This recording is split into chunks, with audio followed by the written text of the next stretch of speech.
স্বয়ং জগন্নাথ দেব নিজে বলেছেন, রথযাত্রার দিন এই গাছ বাড়িতে বসালে সারা বছর অর্থ আসবে চুম্বকের মতো। স্বয়ং জগন্নাথ দেব বলেছিলেন, যে ব্যক্তি রথযাত্রার দিন এই এক বিশেষ গাছ নিজের ঘরে রাখবে, তার ঘরে লক্ষ্মী দেবী বছরের পর বছর বাস করবেন। সেই গাছ হবে চুম্বকের মতো, টানবে অর্থ, সৌভাগ্য আর শান্তি। আপনার ঘরেও যদি এই গাছ থাকে তাহলে জীবন বদলে যাবে চিরতরে। আজ আমরা জানব এই গাছটি কি, কেন রথযাত্রার দিন এটি বাড়িতে বসানো গুরুত্বপূর্ণ এবং কিভাবে এই গাছ আপনার ভাগ্য বদলে দিতে পারে। তার আগে জেনে নেই রথযাত্রার মহিমা। প্রতি বছর আষাঢ় মাসের শুক্লপক্ষের দ্বিতীয়া তিথিতে উদযাপিত হয় রথযাত্রা। পুরীর শ্রী জগন্নাথ, বলভদ্র ও সুভদ্রা মা তার নিজের রথে চড়ে যান গুন্ডিচা মন্দিরে। এই যাত্রা শুধু ভক্তির প্রতীক নয়, এটি সৌভাগ্যের দ্বারও খুলে দেয়। যে ব্যক্তি রথযাত্রার দিন শুদ্ধ মনে ভগবান জগন্নাথের দর্শন করে, রথ টানে বা নাম জপ করে, তার সমস্ত পাপ মোচন হয়। তবে এক গোপন রহস্য আজও অনেকেই জানেন না। রথযাত্রার দিন একটি নির্দিষ্ট গাছ ঘরে বসালে জগন্নাথ স্বয়ং আশীর্বাদ করেন অর্থপ্রাপ্তি ও সমৃদ্ধির জন্য। জগন্নাথের বাণী সেই গাছের পরিচয়। ভগবান শ্রী জগন্নাথ তার একজন ব্রহ্মচারী সেবককে একবার স্বপ্নে দর্শন দিয়ে বলেছিলেন, রথযাত্রার দিন যদি তুলসী গাছকে ঘরের পূর্ব বা উত্তর দিকের বারান্দায় রাখা হয় তবে লক্ষ্মী দেবী সেই ঘর কখনো ছাড়েন না। হ্যাঁ বন্ধুরা, সেই গাছটি আর কিছুই নয়, তুলসী গাছ। তুলসীকে শুধু গাছ হিসেবে দেখা ভুল, তিনি হচ্ছেন লক্ষ্মী দেবীর এক রূপ আর ভগবান বিষ্ণুর অতি প্রিয়া। তাই রথযাত্রার দিন তুলসী গাছ যদি স্নান করিয়ে শুদ্ধভাবে ঘরে স্থাপন করা হয় তবে সে গাছ হয় অর্থ টানার চুম্বক। তুলসী গাছ বসানোর সঠিক নিয়ম। অনেকেই ভাবেন শুধু গাছ রাখলেই হবে, কিন্তু বাস্তুশাস্ত্র ও পুরাণ অনুসারে কিছু নিয়ম মানতে হয়। নাম্বার 1, সময়। রথযাত্রার দিন সকালে ব্রহ্ম মুহূর্তে বা সূর্যোদয়ের পর গাছ বসাতে হবে। 2, দিক। গাছটি ঘরের উত্তর ও পূর্ব দিকে রাখতে হবে। উত্তর হল কুবেরের দিক, অর্থপ্রাপ্তির দিক। 3, পাত্র। তুলসী গাছের টবটি যেন লাল বা হলুদ রঙের হয়, এতে শক্তি ও শুভতা প্রভাবিত হয়। নাম্বার 4, গঙ্গা জলে স্নান করিয়ে তুলসী গাছের সামনে প্রদীপ জ্বালিয়ে ওম শ্রী মহালক্ষ্মী নমঃ মন্ত্রটি জপ করতে হবে। নাম্বার 5, নিয়মিত যত্ন। গাছটিকে প্রতিদিন জল দিতে হবে এবং শনিবারে সরিষার তেল দিয়ে প্রদীপ দিতে পারলে অতুলনীয় ফল মেলে। তুলসী গাছ বসালে কি কি ফল মেলে?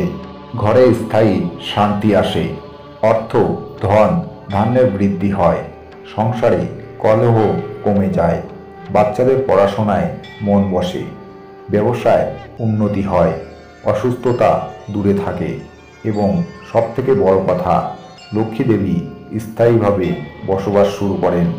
রথযাত্রার দিন তুলসী গাছ বসানো মানে শুধু একদিনের কাজ নয়, এটি একটি বছরের জন্য ঘরে লক্ষ্মীর বসবাস নিশ্চিত করার শক্তিশালী উপায়।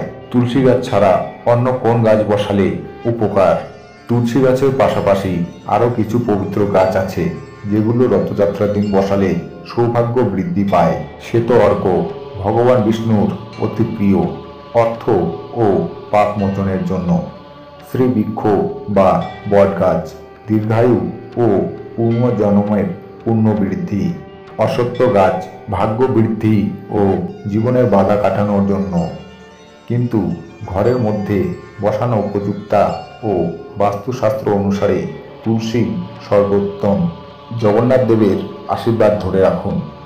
বন্ধুরা, অনেকেই রথ টানেন, প্রসাদ খান, কিন্তু জীবনে স্থায়ী উন্নতি বা অর্থ লাভ করেন না, কারণ তারা মূল নিয়মটি জানেন না।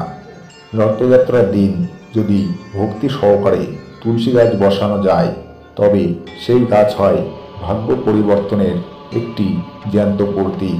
জগন্নাথ দেব নিজে বলেছিলেন, যে গৃহে তুলসী সেখানে আমিও থাকি, আর আমি যেখানে থাকি সেখানে কষ্ট, দুঃখ ও দারিদ্র্য প্রবেশ করতে পারে না।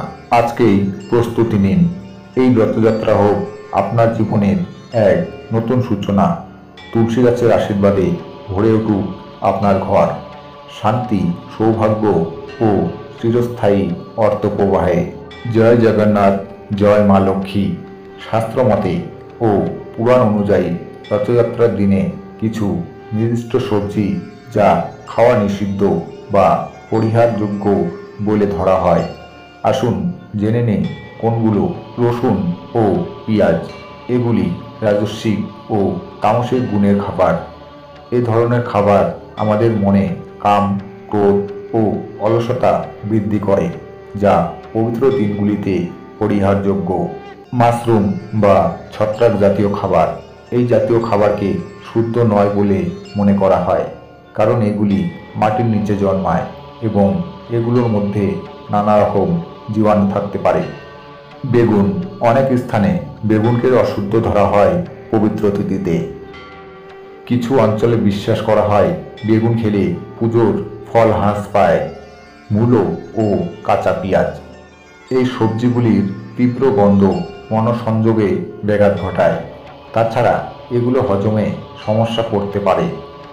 নিমপাতা ও করলা, যদিও এগুলো ঔষধি গুণ সম্পূর্ণ, তবুও রথযাত্রার দিনে তিক্ত খাবার না খাওয়ার পরামর্শ দেওয়া হয়, কারণ এগুলো শরীরের উষ্ণতা বাড়ায় এবং তপস্যার সময় মনসংযোগ নষ্ট করে।